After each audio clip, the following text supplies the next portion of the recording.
వాక్యాన్ని ధ్యానించుకున్నామండి. గలతీయులకు రాసిన పత్రిక 5వ అధ్యాయం 23వ వచనం. గలతీయులకు రాసిన పత్రిక 5వ అధ్యాయం 23వ వచనం. 23వ వచనం లేదా 22వ వచనం చూద్దాం. అయితే ఆత్మఫలము ఏదనగా ప్రేమ, సంతోషము, సమాధానము, దీర్ఘశాంతము, దయాళుత్వము, మంచితనము, విశ్వాసము, సాత్వికము, ఆశా నిగ్రహము, ఇటు వాటికి విరోధమైన ఏ నియమము లేదు. ఇక్కడ వ్రాయబడిన మాటలు చూసినప్పుడు వీటిని ఆత్మఫలములు ఏదనగా అని అంటాము. ఆత్మఫలములు ఏదనగా, ఈ ఆత్మఫలముల గురించి ఇక్కడ మనకు మేము చెప్తా ఉన్నాడు. ఈ ఆత్మఫలములో ఒకటి ప్రేమ, సంతోషము, సమాధానము, దీర్ఘశాంతము, దయాళుత్వము, మంచితనము, విశ్వాసము, సాత్వికము, ఆశానిగ్రహం. ఈరోజు మనము 3 విషయాలను గురించి ధ్యానించుకుందాం. మొదటిది విశ్వాసము, రెండవది సాత్వికము, మూడవది ఆశా నిగ్రహం. కాబట్టి ఈ 3 విషయాల గురించి ఈరోజు మనము లేఖన భాగాల నుంచి కొన్ని విషయాలు మనం చూద్దాం. దేవుని వాక్యము ఏమి చెప్పబడుతుందంటే, విశ్వాసము లేకుండా దేవుని ఎవడు చూడలేడు. దేవుని చూడాలి అంటే మనలో ఏముండాలంట? మనలో విశ్వాసం ఉండాలి. విశ్వాసము లేకుండా దేవుని ఎవడు చూడలేడు అని రాయబడింది. అలాగే ఇదే గలతీయులకు రాసిన పత్రిక 3వ అధ్యాయం 12వ వచనంలో మనం చూసినప్పుడు 3వ అధ్యాయం 12వ వచనంలో నీతిమంతుడు విశ్వాసమూలముగా జీవించును అంటారు. నీతిమంతుడు ఎలా జీవిస్తాడంట? విశ్వాసమూలంగా జీవించును. ఎందుకు ఈ విశ్వాసము అని అంటే, దేవుని యందు విశ్వాసం ఉంచువాడు వాడు జీవించును అని రాయబడింది. అంటే అబ్రహాము కూడా దేవుని నమ్మాడు.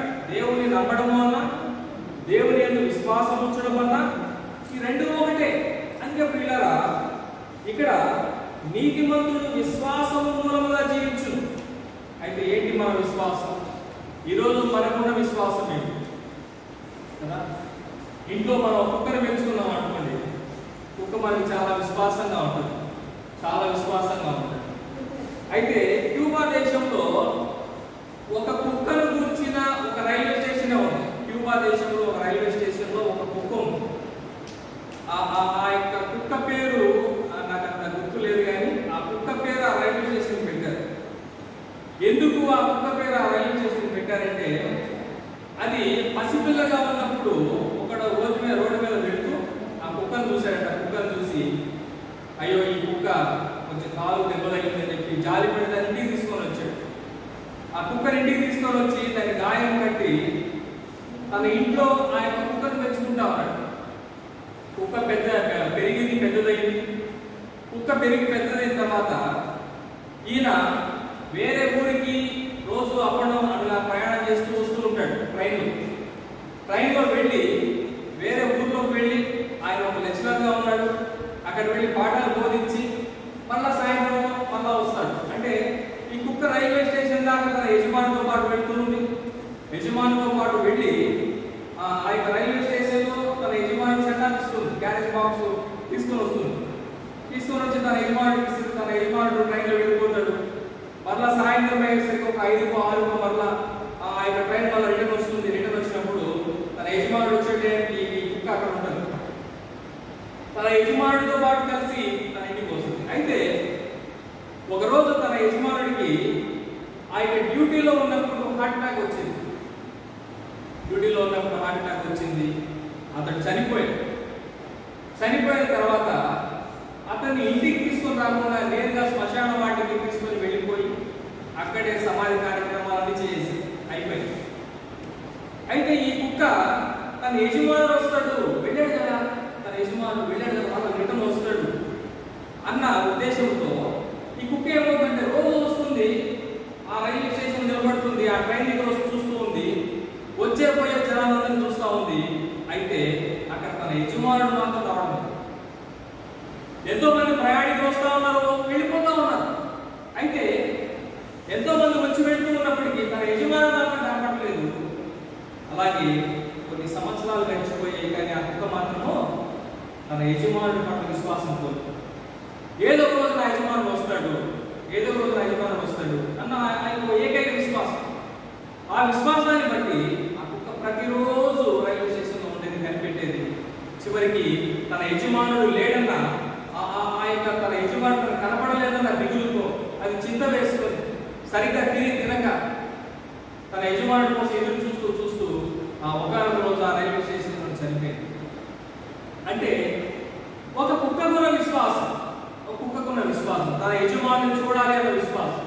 కానీ తన యజమానుడు వెళ్ళిపోయి మరి సంవత్సరాలు తరబడినా కూడా ఆ కుక్క తన యజమానుడి కోసం కనిపెట్టుకో. ఇది విశ్వాసం. అబ్రహాము దేవుని నమ్మెను, అది దేవునికి నీతిగా ఎంచబడింది. అబ్రహాము నీవు నా ముందు నీతిమంతుడు అన్నాడు. దేన్ని బట్టి నీతిమంతుడు అంటే నీ విశ్వాసమును బట్టి నీవు నాకు నీతిమంతుడు కావాలి, నీ విశ్వాసమును బట్టి నువ్వు నాకు నీతిమంతుడు కావాలి. అందుకే అబ్రహాము గురించి దేవుడు అంటాడు, నాయన నేను నీకు ఒక దేశాన్ని ఇస్తాను. అబ్రహాము దేవుడు ఆశీర్వదించాడు. అబ్రహాము యొక్క సంతానం ఈరోజు ప్రపంచంలో భూమండలం మీద ప్రతి దేశంలో చెదిరిపోయారు. అబ్రహాము సంతానం ఆశీర్వదించబడింది. కాబట్టి పిల్లారా, అబ్రహాము సంతానం ఎందుకు ఆశీర్వదించబడిందంటే అబ్రహాము దేవుని యొక్క విశ్వాసం ఇచ్చాడు. ఇక్కడ కూడా విశ్వాసము అనే అన్నదాని గురించి మాట్లాడుతున్నాడు. నీతిమంతుడు విశ్వాసము మూలముగా జీవించు, నీతిమంతుడు విశ్వాసము మూలముగా జీవించు అని అంటారు. మనకు బైబిల్ గ్రంథంలో యేసు ప్రభు వారి దగ్గరికి ఒక స్త్రీ వచ్చింది, రక్తస్రావం కలిగిన స్త్రీ. మనలో చాలా మందికి తెలుసు. 14 సంవత్సరాల నుంచి ఆమె భయంకరమైన బాధను అనుభవిస్తున్నాం. భయంకరమైన బాధ, రక్తస్రావం జరిగిపోతా ఉంది. ఒంట్లో ఓపిక లేదు, ఒంట్లో శక్తి లేదు. ఎంతో మంది డాక్టర్లు కలిసింది. 14 సంవత్సరాలుగా ఎంతో మంది డాక్టర్లు కలిసింది. చూద్దాం ఒకసారి లూకా రాసిన సువార్త 8వ అధ్యాయం. లూకా రాసిన సువార్త 8వ అధ్యాయం. లూకా రాసిన సువార్త 8వ అధ్యాయం 43వ వచనం. అప్పుడు 12 ఏళ్ల నుండి రక్తస్రావము రోగము కలిగిన ఒక స్త్రీ ఎవరి చేత స్వస్థత నొందనిదై ఆయన్ను వెతుకుచూ వచ్చి ఆయన వస్త్రపు చెక్కు ముట్టినను వెంటనే ఆమె రక్తస్రావము నిలిచింది. ఇక్కడ పైన వచనాలు మనం చదివినప్పుడు చాలా ఆసక్తికరంగా ఉంది. నా ప్రియ సహోదరి సహోదరులారా, ఒక రక్తస్రావం కలిగిన స్త్రీ వచ్చింది. ఒక రక్తస్రావం కలిగిన స్త్రీ ఎంతో మంది వైద్యుల దగ్గరికి వెళ్తూ ఉంది. తన రోగం నయం కావడం లేదు, తన రోగం నయం కావడం లేదు. విసిగిపోయింది. తన దగ్గర ఉన్న డబ్బంతా డాక్టర్లకి పోసేసింది. డబ్బు ఎంత డబ్బు ఖర్చు పెట్టినా రోగం మరి బాగు కావడం. ఇప్పుడు ఒకే ఒక్క మాట ఆమె చెవిని పడింది, అమ్మాయి ఈ ప్రాంతానికి యేసు ప్రభువారు రాబోతున్నారు, యేసు ప్రభువారు రాబోతా ఉన్నారు. ఆయన రోగులను స్వస్థపరుస్తున్నాడంట, అనేకులను ఆయన బాగు చేస్తున్నాడంట, దయ్యాలు పట్టిన వారిని ఆయన విడిపిస్తున్నాడంట. చాలా మంది చాతరోగం కలిగిన వారిని, దయ్యాలు పట్టిన వారిని, విపరీతమైన ఆ యొక్క బాధ కలిగిన వారిని, కుష్టి వ్యాధి కలిగిన వారిని ఎందరినో ఆయన స్వస్థపరుస్తున్నాడని ఆ యొక్క తల్లి వినింది. ఆ యొక్క రక్తస్రావం కలిగింది. కాబట్టి ఆమె వినింది. వినిన వెంటనే ఆమె ప్రౌఢ చేయగా యేసు ప్రభు ఎప్పుడు వస్తాడని కనిపెట్టుకుంది. అయితే యేసు ప్రభు వారు ఆ గ్రామానికి ఒకరోజు రానే వచ్చారు. కానీ ఎలా ఉందన్న పరిస్థితి? జనం అంతా కిక్కిరిసిపోయిందంట, కిక్కిరిసిపోయిందంట జనం. మరి జగన్ వచ్చినప్పుడు మనకు తెలుసు, జగన్ పాదయాత్ర చేసేటప్పుడు కానీ, ఎన్నికల క్యాంపెయిన్ చేసేటప్పుడు కానీ, వాళ్ళే కదా అనేక మంది రాజకీయ నాయకులు వచ్చినప్పుడు జనం ఎలా ఉంటారంటే కిక్కిరిసిపోతారు కదా. మరి అక్కడికి వెళ్ళి ఆయన పట్టుకోవడానికి, ఆయన తాకడానికి అవకాశం ఉంటుందా? ఉండదు. అయితే ఆ తల్లి మనసులో అనుకున్నది, యేసు ప్రభువాన్ని నేను దగ్గర నుంచి చూస్తానో లేదో నాకు తెలియదు, కానీ ఒక్కసారైనా సరే నేను ఆయన వస్త్రపు చెంగు ముట్టుకోవాలనుకుంటున్నాను. ఆయన వస్త్రపు చెంగు ముట్టుకుంటే నేను స్వస్థపరచబడతాను అని ఆమె నమ్మింది, విశ్వాసం ఉంచింది. యేసు ప్రభువు ఆయన దగ్గరకు వచ్చినప్పుడు నేను ఆయన వస్త్రపు చెంగు మాత్రం ముట్టినేలా నేను స్వస్థపరచబడతానని చెప్పి ఆమె హృదయంలో విశ్వాసం ఉంచింది, హృదయంలో నమ్మింది కాబట్టి వెళ్ళింది. అనేక మంది జనం, మరి మొన్న జగన్ క్యాంపెయిన్ వచ్చినప్పుడు నేను కూడా వెళ్ళాను. అక్కడ చూస్తే కనీసం ఊపిరాడలేదు కాసేపు నాకు. ఇంతమంది జనం మనమే ఉంటారు నాయన అని చెప్పేసి నేను వెళ్ళిపోయాను తర్వాత. కాబట్టి పిల్లరా, అటువంటి పరిస్థితుల్లో కూడా ఈ రక్తస్రావం కలిగిస్తే అయితే ఆమె తన విశ్వాసానికి కోరుకుంది. ఎలాగైనా యేసు ప్రభు ఆయన వస్త్రపు చెంగు ముట్టాలి, వస్త్రపు చెంగు ముట్టితే నాకు స్వస్థత ఉందని చెప్పి ఆమె నమ్మింది. అలాగే ఆమె వెళ్ళింది. అనేక మంది, ఎంతో మంది తొక్కుతూ ఉన్నారు, ఎంతో మంది మరి మీద పడుతూ ఉన్నారు. మీద పడుతూ ఉన్నప్పటికీ ఆమె ఏమీ పట్టించుకోలేదు. కానీ ఎట్టకేలకు యేసు ప్రభు దగ్గరికి వెళ్ళింది. వెళ్ళిన వెంటనే ఆయన వస్త్రపు చెంగు ముట్టింది. దేవుని నామానికి స్తోత్రం. హల్లెలూయా. ఆమె వస్త్రపు చెంగు ముట్టింది. ముట్టిన వెంటనే ఏమైందట? ఆమె రక్తస్రావం నిలిచిపోయేను అన్నాడు. హల్లెలూయా. దేవుని నామానికి స్తోత్రం. ఆమె రక్తస్రావం నిలిచిపోయేను. ఎన్నో సంవత్సరాల నుంచి పడిన బాధ, ఎన్నో సంవత్సరాల నుంచి ఉన్న ఆ యొక్క ఇబ్బంది కదా అంతటితో సమాప్తమైపోయింది. అందరితో సమాప్తమైపోయింది. నా ప్రియ సహోదరి సహోదరులారా, ఇక్కడ రాయబడిన మాట అంటున్నాడు, ఆమె రక్తస్రావం నిలిచిపోయినన్నాడు. 45వ వచనంలో చూస్తే, నన్ను ముట్టినది ఎవరని యేసు అడుగగా అందరూ మేమెరుగము అని అన్నప్పుడు పేతురు అంటున్నాడు, ఏలినవాడా, జన సమూహములు కిక్కిరిసి నీ మీద పడుచుండగా యేసు ఎవడో నన్ను ముట్టెను, ప్రభావం నాలో నుండి వెడలిపోయినదని నాకు తెలిసినదని అనేవాడు. యేసు ప్రభు అంటాడు, ఎవరో నన్ను ముట్టారు, నన్ను ముట్టారు, నాలో నుంచి ప్రభావం వెళ్ళిపోయింది, ఎవరు నన్ను ముట్టారు అని అన్నప్పుడు పేతురు గారు అంటారు, ఏంటి ప్రభు అని ఎలా మాట్లాడుతున్నారు?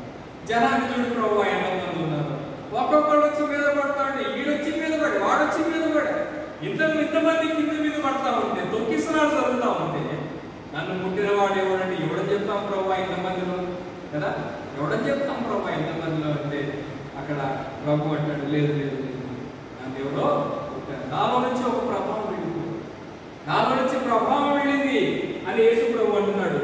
అందుకే అంటాడు 47వ వచనంలో, తాను మరుగై ఉండలేదు కానీ, ఆ తల్లి వస్తుంది ఎదురుగా, తాను మరుగై ఉండలేదని ఆ స్త్రీ చూచి వణుకుచూ వచ్చి ఆయన ఎదుట సాగిలపడి తాను ఎందు నిమిత్తము ఆయనను ముట్టెనో వెంటనే తాను ఎలాగో స్వస్థత నొందెనో ఆ సంగతి ప్రజలందరి ఎదుట తెలియచెప్పెను. అందుకు ఆయన, కుమారి, నీ విశ్వాసము నిన్ను స్వస్థపరిచెను, సమాధానం కలిగిన దానిపై పొమ్మని ఆమెతో చెప్పు. పిల్లరా, ఇక్కడ ఎవరు నన్ను ముట్టిందంటే ఆ తల్లి వచ్చింది, అయ్యా ముట్టింది నేను విశ్వాసం ఉంచాను, నీ చెంగు మాత్రం ముట్టితే చాలా అంటున్నాను. నీ దగ్గరికి రావడానికి నాకు అవకాశం లేదు, నీ దగ్గర రావడానికి మాకు చాలా ఇబ్బందిగా ఉంది. అనేక మంది ప్రజలు తొక్కిసలాడుతూ ఉన్నారు. కానీ ఆరోగ్యం బాగలేని దాన్ని, దాదాపు 12 సంవత్సరాల నుంచి ఈ యొక్క రక్తస్రావంతో బాధపడుతున్న దాన్ని, రక్తహీనత జరిగిపోయి నా ఒంట్లో ఓపిక నశించిపోయి బాధతో ఉన్నదాన్ని ప్రభా, కానీ ఈరోజు నువ్వు వచ్చావు, ఈరోజు నువ్వు వచ్చావు కాబట్టి నేను ఎలాగైనా నేను ముట్టాలనుకున్నా, నేను ముట్టాను అన్నప్పుడు ప్రభు అంటున్నాడు, అమ్మా నీ విశ్వాసము నేను స్వస్థపరిచింది, అందుకే సమాధానం కలిగిన దానిపై ఇక నీ మీద ఆ రోగానికి నీ మీద ఆ యొక్క ప్రభుత్వం లేదు, ఇక ఆ రోగం నిన్ను ఏరడానికి లేదు. యేసుక్రీస్తు వస్త్రపు చెంగును ముట్టి విశ్వాసం కలిగినది ఆమె తన రోగాన్ని పోగొట్టుకున్నట్టు నా ప్రియ సహోదరి సహోదరులారా, అందుకే ప్రభు అంటాడు, సమాధానం కలిగిన దానిపై పొమ్మని ఆలోచించాడు. సమాధానం, హృదయంలో శాంతి, బాధ పోయింది, బాధ నివారణ అయిపోయింది. 12 సంవత్సరాలుగా పడిన బాధ నివారణ అయిపోయింది. ఇప్పుడు నెమ్మదిగా ఉంది, ఇప్పుడు చాలా సంతోషంగా యేసు ప్రభు వారి దగ్గరికి మనం వచ్చినప్పుడు, విశ్వాసముతో మనం వచ్చినప్పుడు ఆయన మన యొక్క రోగములు కానీ మన ఇబ్బంది ఏదైనా సరే ఆయన స్వస్థపరిచేవాడిగా ఉన్నాడు. విశ్వాసం ఉంచడం వలన కదా, నీ విశ్వాసం నిన్ను స్వస్థపరిచెను అంటాం. నీతిమంతుడు విశ్వాసము మూలముగా జీవించును అని అంటాం. కాబట్టి వీళ్ళ రెండవ విషయాన్ని మనం జ్ఞాపకం చేసుకుంటే, రాజుల రెండవ గ్రంథము 4వ అధ్యాయం, రాజుల రెండవ గ్రంథము 4వ అధ్యాయం, రాజుల రెండవ గ్రంథము 4వ అధ్యాయం 8వ వచనం. ఒక దినమందు ఎలీషా షూనేము పట్టణమునకు పోగా అచ్చట గనురాలైన ఒక స్త్రీ భోజనమునకు రమ్మని అతన్ని బలవంతము చేసెను. కనుక అతడు ఆ మార్గమున వచ్చినప్పుడల్లా ఆమె ఇంట భోజనము చేయించు వచ్చు. కాగా ఆమె తన పెనిమిటిని చూచి, మన యొక్కకు వచ్చుచూ పోవచ్చు ఉన్న వాడు భక్తి గల దైవజనుడని నేను ఎరుగుదును, కావున మనము అతనికి గోడ మీద ఒక చిన్న గది కట్టించి అందులో అతని కొరకు మంచము, బల్ల, పీట, దీపస్తంభము ఉంచుతాము.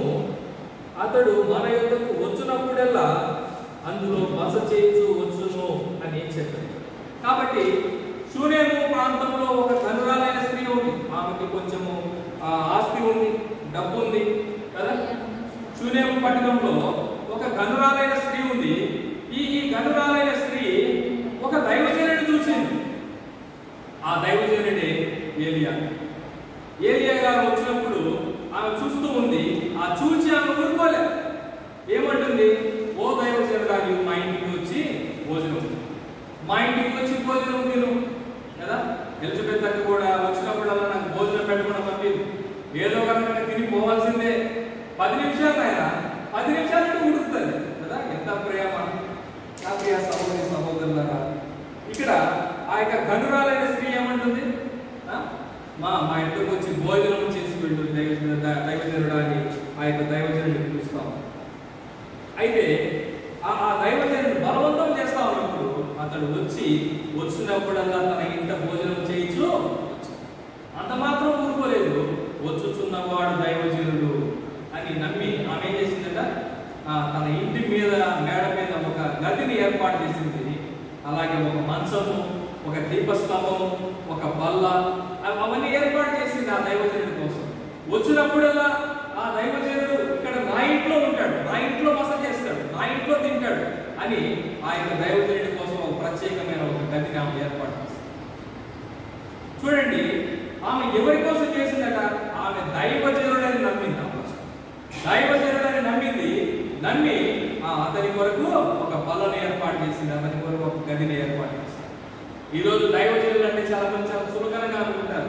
దైవజనులు అంటే ఎన్నో తమ త్యాగం చేసుకుని దేవుని సేవకు సమర్పించుకుని వాళ్ళు వస్తా ఉన్నారు.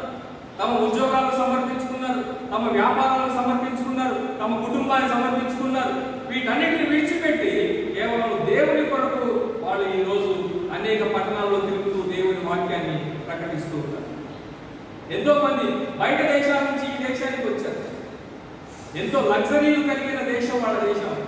అట్లాగే ఆస్ట్రేలియా కానీ, అమెరికా దేశం కానీ, ఇటలీ దేశం కానీ, ఈ దేశాలన్నీ లగ్జరీ కలిగిన దేశాలు. అక్కడ ఉండడానికి ఇష్టపడతారు. ఈ యొక్క భారతదేశంలో ఉండడానికి ఎవరు ఇష్టపడరు. ఎందుకంటే ఈ భారతదేశంలో అంత నీట్గా ఎవరు ఉండరు. కాబట్టి పిల్లరా, అక్కడ రోడ్లు కూడా శుభ్రంగా ఉంటాయి. చెత్త గుండి దగ్గర కూడా వాసన రాదు. అంత శుభ్రంగా ఉంటుంది ఇతర దేశాలు. ఇవన్నీ మనకు తెలుసు. మన గల్ఫ్ దేశాల్లో కొంతకాలం మనం ఉండొచ్చు. కాబట్టి పిల్లరా, ఇక్కడ నేను చెప్తున్నది ఏంటంటే, ఇటువంటి పరిస్థితులన్నింటినీ విడిచిపెట్టుకొని వచ్చిన వాడే దైవజనుడు. దేవుని కొరకు తాను అర్పించుకున్నవాడు, దేవుని ప్రతినిధిగా ఉన్నవాడు. దైవ సేవకుని గౌరవించాలి. దైవ సేవకుడి ఎడల మనము ప్రేమ కలిగి ప్రవర్తించాలి. అందుకే ఆమె కూడా ఏం చేసిందట? తన కొరకు తన చిన్న గదిని ఏర్పాటు చేసిందట. ఇవన్నీ చూస్తున్న దైవజనుడు ఒకసారి ఒక మాట అడుగుతున్నాడు, అమ్మా, నేను వచ్చినప్పుడల్లా నువ్వు నా కోసం నీ పరిచారం చేస్తూ ఉన్నావు, నీకేం కావాలో చెప్పు, నీకేం కావాలో చెప్పు అన్నప్పుడు అక్కడున్న ఆ దైవజనుడి దగ్గర ఉన్న ఒక శిష్యుడు వచ్చి ఆమె దగ్గరికి వెళ్ళి అడగమన్నాడు. గెహాజీ, నువ్వు వెళ్ళి ఆమెకి ఏం కావాలో అడుగుమన్నప్పుడు ఆమె నాకు ఏమి వద్దు దైవజనుడా అనేసి. అయితే ఆయన గెహాజీ అంటున్నాడు, 14వ వచనంలో అంటాడు, ఎలీషా ఆమె నేను ఏమి చేయబోతున్నావని అడుగగా గెహాజీ ఆమెకు కుమారుడు లేడని మరియు ఆమె పెరిమిడి ముసలివారు వాడని అతనితో చెప్పారు. ఈ యొక్క ధనురాలైన స్త్రీకి ఎవరు లేరట? కుమారుడు లేదు.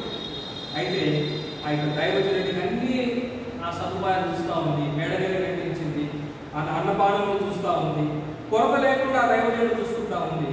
అయితే ఇక్కడ చెప్తున్నాడు, ఏం చెప్తున్నాడు అంటే గెహాజీ, అయ్యా ఆమెకు కుమారుడు లేడు అన్నప్పుడు ఆ దైవజనుడు మాట్లాడుతూ ఉన్నాడు.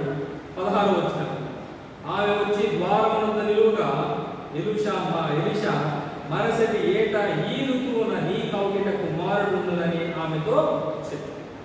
దైవజనుడు మాట ఇచ్చాడు, అమ్మా దేవుడైన యెహోవా సెలవిస్తూ ఉన్నాడు, రేపటి సంవత్సరం నేను మీ యొద్దకు వస్తాను. మీ యొద్దకు వచ్చినప్పుడు ఎవరుంటారు? నీ కౌగిట ఒక కుమారుడు ఉంటాడు. నీ కౌగిట ఒక కుమారుడు ఉంటాడు. ఆ తల్లి నమ్మింది. దైవజనుడు మాట ఇచ్చాడు. ఇచ్చిన వాడు వ్యక్తి కాదు, దేవుని ప్రతినిధి అయిన వాడు నాకు మాట ఇచ్చాడని చెప్పి ఆ తల్లి నమ్మింది. ఆ తర్వాత ఆయనకు కుమారుడు పుట్టినట్టుగా మనం చూస్తాం. కాబట్టి పిల్లరా, ఇక్కడ కూడా మనం చూసినప్పుడు ఏమి కావాలమ్మా అని అడిగినప్పుడు ఆ యొక్క దైవజనుడి నిలువబడి మనం కూడా మన పిల్లలకు ఎవరైనా ఇంటికి వచ్చినప్పుడు లేచి నిలబడే సంస్కృతి మనం నేర్పించాలి. పెద్దలను గౌరవించే సంస్కృతి మనం నేర్పించాలి కదా. మనం పాటిస్తే తర్వాత మన పిల్లలు పాటిస్తారు. మనకు ఆ మర్యాద, మనకు ఆ గౌరవం ఉంటే తర్వాత మన పిల్లలు కూడా అది వస్తుంది. కాబట్టి కుటుంబంలో తల్లిదండ్రులు కంటే మంచి గురువులు ఎవరు ఉండరు. తల్లిదండ్రులు పిల్లలకు నేర్పించాలి. కాబట్టి ఈ స్త్రీ కూడా దైవజనుడి ఎదుట ఆమె కూర్చోలేదు, కానీ ఆమె నిలబడింది. దైవజనుడు మాట ఇచ్చాడు, అమ్మ మరుసటి ఏట నేను వస్తాను, నీ కౌగిట కుమారుడు. మరుసటి ఏట నేను వస్తాను, నీ కౌగిట కుమారుడు ఉంటాడు అని అన్నప్పుడు ఆమె తర్వాత కుమారుడి కన్యగా మనం చూస్తాము. కుమారుడి కనింది. అయితే కుమారుడు ఎదుగుతూ ఉన్నప్పుడు, తన బాలుడుగా ఉన్నప్పుడు కుమారుడికి విపరీతమైన తలనొప్పి వచ్చింది. ఈ తలనొప్పి వచ్చి ఆ కుమారుడు ఒకసారి అయ్యో తలపోయేనే అనేసి అన్నప్పుడు ఆ కుమారుడిని తన తండ్రి చూసి, అయ్యా వీడేదో తలనొప్పి ఎక్కువగా ఉందని చెప్పి తన తండ్రికి ఇచ్చేసినప్పుడు తన తల్లి ఒళ్ళో కూర్చోబెట్టుకుంది. కుమారుడు ఓదారుస్తూ ఉంది. అయితే ఆ తలనొప్పి భరించలేక ఆ కుమారుడు చనిపోయాడు. కుమారుడు చనిపోయిన తర్వాత ఆ కుమారుడిని అక్కడ పెట్టేసింది. అక్కడ పెట్టి ఆమె పరుగున వెళ్తాం. భర్త అడుగుతున్నాడు, అమ్మా ఎక్కడికి వెళ్తున్నావు? కుమారుని ఇక్కడ విడిచిపెట్టేసరి ఎక్కడికి వెళ్తున్నావు అంటే అంటుంది, ఇదిగో దైవజనుడి దగ్గరికి నేను వెళ్తాను. దైవజనుడి ద్వారా నేను పొందుకున్నాను కుమారుడిని. మరి ఈ యొక్క పరిస్థితి నా కుమారుడికి ఎందుకు వచ్చింది? నేను దైవజనుడితో వెళ్ళి నేను మాట్లాడాలి అని ఆ వెళ్తుంది. 24వ వచనంలో చూస్తే, గాడిలకు గంట కట్టించి తాను ఎక్కి తన పని వారితో శీఘ్రముగా పోరుము, నేను నీకు సెలవిచ్చిందినే కానీ నిమ్మళముగా పోలవద్దాను. ఈ ప్రకారము ఆమె పోయి కర్మేలు పర్వతమున్న ఆ దైవజనుడి యొద్దకు వచ్చింది. దైవజనుడు దూరం నుండి ఆమెను చూచి, ఇదిగో ఆ శూలేమీయురాలు, నీవు ఆమె ఎదుర్కొనుటకై పరిగెత్తుకొని పోయి నీవును నీ పెనివిడియు నీ బిడ్డయు సుఖముగా ఉన్నారా అని అడుగుమని తన పనివాడైన గెహాజీతో చెప్పమని. శూలేమీయురాలు గాడిదకు గంట కట్టింది. పనివాడిని కోపడుతూ ఉంది. పనివాడిని నువ్వు మెల్లగా పోవద్దు, త్వరగా పోను అన్నప్పుడు అతడు త్వరగా పోతా ఉంటే ఆ కర్మేలు పర్వతం మీద నుంచి దైవజనుడు చూస్తా ఉన్నాడు. చూసి తన శిష్యుడైన గెహాజీ చెప్పాడు, గెహాజీ ఆ గనురాలైన శూలేమీయురాలు వస్తా ఉంది, వెళ్ళి ఆమెను పోయి ఎదుర్కొని క్షేమవచనం అడుగు. తన పెరిమిటి, తన బిడ్డ, తన కుటుంబం అంతా బాగుందా, సౌఖ్యంగా ఉన్నారా, వెళ్ళి అడుగుకో అన్నప్పుడు వెళ్ళాడు ఆ యొక్క గెహాజీ. వెళ్ళి ఏమంటున్నాడు అక్కడ 26వ వచనం, నీవు ఆమెను ఎదుర్కొనుటకై పరిగెత్తుకొని పోయి నీవును నీ పెనిమిటియు నీ బిడ్డయు సుఖముగా ఉన్నారా అని అడుగమని తన పనివాడైన గెహాజీతో చెప్పి పంపాను. అందుకు ఆమె సుఖముగా ఉన్నామని చెప్పి, దేవుడు నామాన్ని తీసుకోవాలి. బిడ్డ చనిపోయాడు ఇక్కడ కదా. బిడ్డ చనిపోతే ఆ తల్లి ఏమంటుంది? సుఖముగా ఉన్నారమ్మా నువ్వు నీ బిడ్డ అని అంటే, అయ్యా సుఖముగా ఇట్లా వచ్చింది. దైవజనుడు పైన నమ్మకం. నాకు మాట ఇచ్చిన దైవజనుడు నమ్మదగిన వాడు. ఆయన జీవాధిపతి అయిన దేవునికి ప్రతినిధిగా ఉన్నవాడు కాబట్టి ఇదిగో అతని మాట సత్యమైనది. అతని ద్వారా నాకు కుమారుడు కలిగాడు. అతడు నాకు దేవుని ప్రార్థించగా నాకు కుమారుడు పుట్టాడు. అయితే ఈ కుమారుడు చనిపోయాడే కానీ ఆ దైవజనుడి దృష్టిలో అతడు చనిపోయిన వాడు, అతడు క్షేమంగానే ఉన్నాడు. అందుకే చెప్తుంది ఆ తల్లి, నా కుమారుడు నా కుటుంబం అంతా క్షేమంగానే ఉందని దైవజనుడికి వెళ్ళి చెప్పు. క్షేమంగా ఉందని చెప్పి దైవజనుడికి వెళ్ళి చెప్పు అన్నప్పుడు ఆ 27వ వచనము, పిమ్మట ఆమె కొండ మీద ఉన్న దైవజనులకు వచ్చి అతని కాళ్ళు పట్టుకోలేను.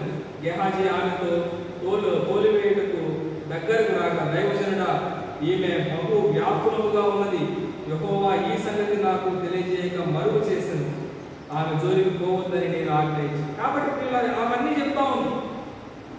ఈమె చాలా మనోదుఖంతో ఉంది, ఈమె పంపించి వెళ్తామని అన్నప్పుడు దైవజనుడు బాగా ఈ సంగతి ఒకవేళ దేవుడు నాకు మరుగు చేశాడేమో,